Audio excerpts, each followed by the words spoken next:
ഞാനിവിടെ പറയാൻ ഉദ്ദേശിക്കുന്നത് IT സെക്ടറിനകത്ത് നേരത്തെ ഫണ്ട് ചെയ്തിട്ടുള്ള ആൾക്കാർ അവരുടെ സ്ട്രാറ്റജി എങ്ങനെ ചിന്തിക്കണം എന്നുള്ളതാണ്.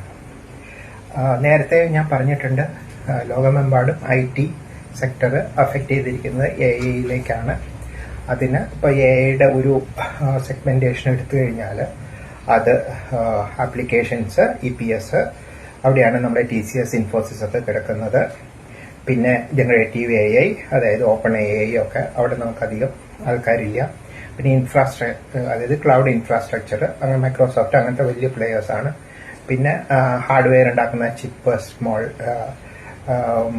അങ്ങനെയുള്ള ആൾക്കാരുടെ ഏരിയ, അവിടെ നമുക്ക് അധികം ഫുട് പ്രിന്റ് ഇല്ല. പിന്നെ നമുക്കുള്ളത് പവർ ആൻഡ് എനർജിയാണ്. പവർ ആൻഡ് എനർജിയിൽ നമുക്ക് ഒരുമാതിരി ഫുട് പ്രിന്റ് ഉണ്ട്, കാരണം അവിടെ ഡാറ്റാ സെന്റേഴ്സ് വരുന്നുണ്ട്.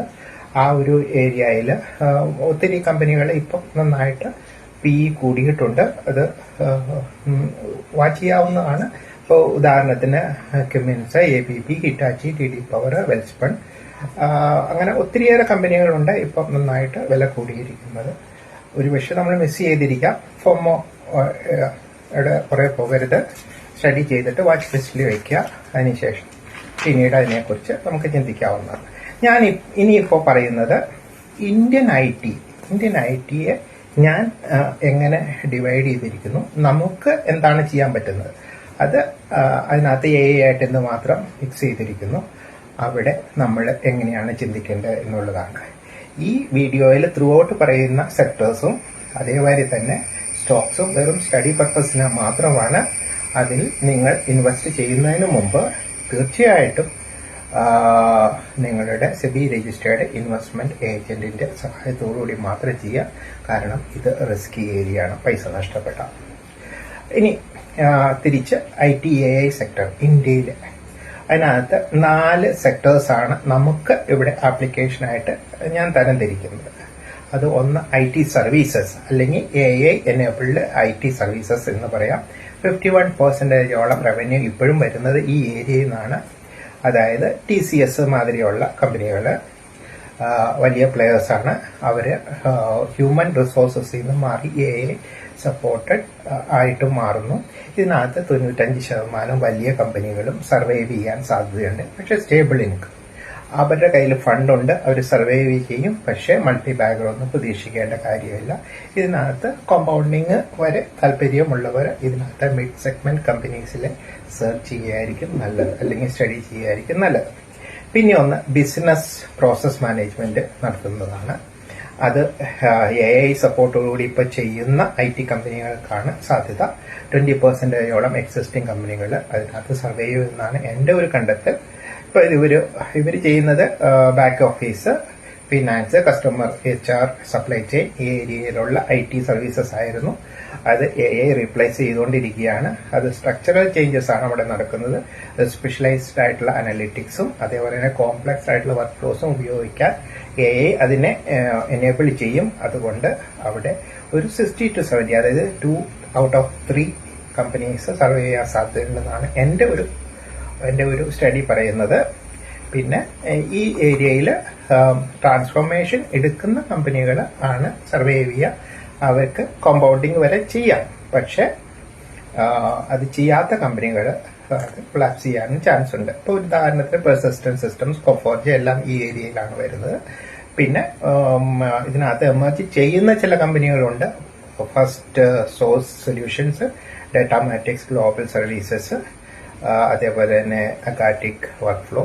പക്ഷെ ഇതൊക്കെ പക്ഷെ ഒരു എന്താ പറയുന്ന ഹൈലി റിസ്കി ഏരിയസ് ആണ്. ഇപ്പോഴേ തന്നെ ഇതിന്റെ PEs എല്ലാം 20ക്ക് മുകളിലാണ്. പക്ഷെ റിസ്ക്കും കൂടുതലുണ്ട്. ഡീപ്പർ സ്റ്റഡി വേണം അതിനകത്ത് ഓരോ പൈസ ഇടുന്നതിന് മുമ്പ്. മൂന്നാമത്തെ ഒരു സെക്ടർ എന്ന് പറയുന്നത് എഞ്ചിനീയറിംഗ് R&D, അതായത് product design, embedded systems, hardware architecture, manufacturing process optimisation, ഈ ഏരിയയിലൊക്കെ വർക്ക് ചെയ്യുന്ന സ്റ്റോക്സുകളാണ്. ഇവര് പ്രിഡിക്ഷനും IoT, ഓട്ടോമേഷൻ, ഇതെല്ലാം AIയുടെ സപ്പോർട്ട് കൂടിയാണ് ചെയ്യുന്നത്. അവർക്ക് ലാർജ് സ്കെയിൽ ഒരു ഇംപ്രൂവ്മെന്റ് ഉണ്ടാക്കാൻ പറ്റും AI സപ്പോർട്ട് കൂടി. ഇതിനകത്തുള്ള നല്ല കമ്പനികളിൽ കൂടുതലും ഒരു 90% സർവൈവ് ചെയ്യാനാണ് സാധ്യത എൻ്റെ ഒരു നോട്ടത്തിൽ. പ്രത്യേകിച്ച് ഇതിനകത്ത് ചിലപ്പോൾ മൾട്ടി ബാഗേഴ്സും ഉണ്ടാവാം. പക്ഷെ അതനുസരിച്ച് റിസ്ക് കൂടുതലുണ്ട്. ഉദാഹരണത്തിന് KPIT ടെക്നോളജി അവർ വെഹിക്കിളിന്റെ ഓട്ടോമേഷനകത്ത് അവർ ഇൻവെസ്റ്റ് ചെയ്യുന്നുണ്ട്. പക്ഷെ അവരുടെ PE ഇപ്പോഴേ ഹൈ ആണ്, 33ഓളമാണ്. അപ്പോൾ ഇതൊക്കെ ഒരു സ്റ്റഡി പർപ്പസിനായിട്ട് നിങ്ങൾ എടുക്കുക. കൂടുതൽ പൈസ ഇടുന്നത് സൂക്ഷിച്ചു വേണം. പിന്നെ സോഫ്റ്റ്വെയർ പ്രൊഡക്ട്സ്, SaaS എന്ന് പറയുന്നത്, ഇതാണ് ഏറ്റവും അധികം കൊളാപ്സ് ചെയ്തുകൊണ്ടിരിക്കുന്നത്. കൊളാപ്സ് ചെയ്യാൻ സാധ്യതയുള്ളൂ. ഒരു 50% കമ്പനീസിൽ കൂടുതലൊന്നും ഇതിനകത്ത് സർവൈവ് ചെയ്യാൻ സാധ്യതയില്ല. പക്ഷെ ഇവർ പലരും ഷിഫ്റ്റ് ചെയ്യുന്നുണ്ട്. അതായത് ബിസിനസ് ചെയ്യുന്നതിനേക്കാൾ കൂടുതൽ അതിന്റെ ഇൻസൈറ്റ് എടുക്കാനും അതിന്റെ ഫ്രോഡ് ഡിറ്റക്ഷൻ എടുക്കാനും ഒക്കെ ഇവര് ട്രാൻസ്ഫോർമേഷനിലേക്ക് പോകുന്നുണ്ട്. അപ്പം പകുതിയോളം കമ്പനികൾ ഇതിനകത്ത് കൊളാപ്സ് ചെയ്യും എന്ന് തന്നെയാണ് എനിക്ക് മനസ്സിലാകുന്നത്. അത് AI-യുടെ ഒരു റീപ്ലേസ്മെന്റ് ആണ് അത് ഉണ്ടാക്കുക. പക്ഷെ ചില കമ്പനികളിൽ ഞാൻ നോക്കി കഴിഞ്ഞപ്പോൾ പക്ഷെ PE കൂടുതലാണ്. ന്യൂജൻ സോഫ്റ്റ്വെയർ ടെക്നോളജി, അതുപോലെ ഇന്റലക്ട് ഡിസൈൻ അരേന, ഇവരൊക്കെ ഇന്റലക്ച്വൽ ആയിട്ടുള്ള ഡിസൈൻസ് ഒക്കെ കൊണ്ടുവരുന്നുണ്ട്. അതുകൊണ്ട്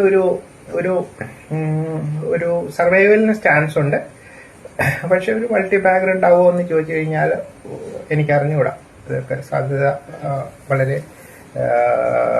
വളരെ സ്റ്റഡി ചെയ്ത് നമുക്ക് തീരുമാനിക്കാൻ പറ്റുന്ന കാര്യങ്ങളേ ഉള്ളൂ.